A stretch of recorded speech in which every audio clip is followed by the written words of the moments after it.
So, ayan po ay literal na milk tea. And this one is chapati. Tawag naman kanina.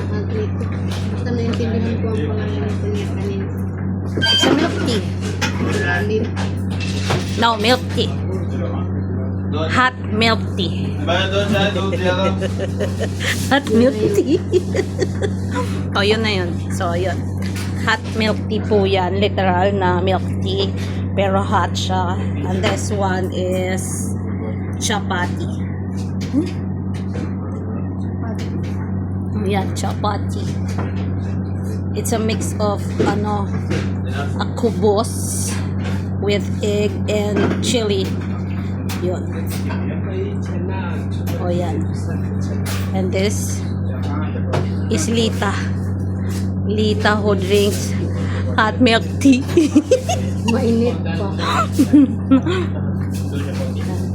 Yan. So, mainit siya, pero mainit din yung iniinom namin. So, yun. Okay, anyway. Solved na. So, that's it. That's it for today's video.